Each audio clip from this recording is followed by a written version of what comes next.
Hey, welcome back to the channel. Let me ask you something personal. Have you ever felt like you're doing everything right, the workouts, the diets, the podcasts, but you're still waking up feeling drained? That was me.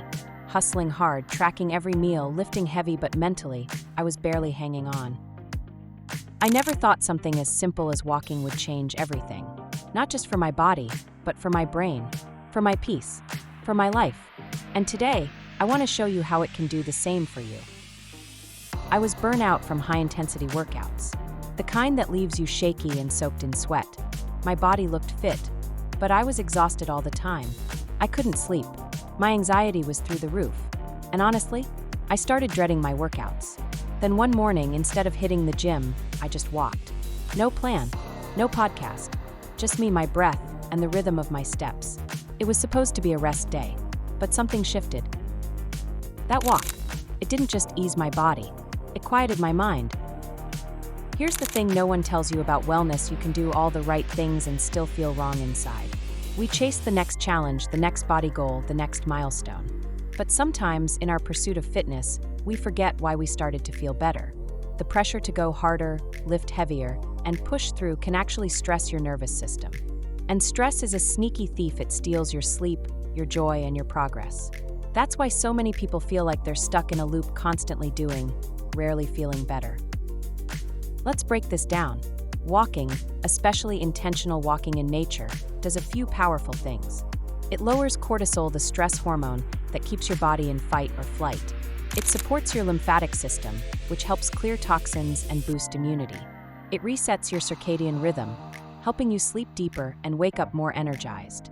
And get this, studies show walking can increase creative thinking by up to 60%. That's why some of your best ideas hit you when you're just strolling. And it's not just science, it's soul. Walking gave me something weights and reps couldn't: a rhythm, a way to breathe through overwhelm, a space to hear myself again. Now I walk almost every day, but I created a rhythm that actually feels sustainable. Here's the 20-10-5 walking ritual I follow. Maybe it'll work for you too. 20 minutes tech-free walking. No phone, no podcast. Just observe, breathe, let your mind wander. 10 minutes mindful steps. I focus on each foot hitting the ground. I notice how my body feels. This is meditative, not performative. 5 minutes, intentional affirmations. I speak gently to myself. You're doing enough. You are safe to slow down. You can trust your body again. That's it. 35 minutes a day that rebalances my nervous system, fuels my focus, and honestly, it's become sacred to me. You don't need a gym. You don't need fancy gear. You just need your body and a little willingness to reconnect. People think walking is too easy to matter, but here's what they miss. Walking improves digestion by helping your body enter rest and digest mode. It reduces sugar cravings by balancing blood sugar. It increases longevity. Blue zones the longest living people on Earth. Walk every day. It improves mental clarity without overstimulating your nervous system. But for me, the biggest shift was emotional. Walking helped me release guilt, the guilt of not doing enough, of needing rest, of being human. It taught me that movement isn't punishment. It's permission. Permission to feel, to process, to come home to yourself. Here's what I want you to do. Tomorrow morning, before you check your phone, before you pour your coffee, just walk. 10 minutes. No rules. No expectations. Notice what you feel. Notice what you hear. And just be with yourself. Then come back to this video and tell me what you experienced.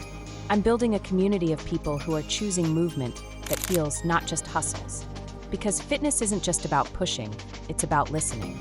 And maybe, just maybe, your next breakthrough won't come from lifting heavier. It'll come from finally slowing down.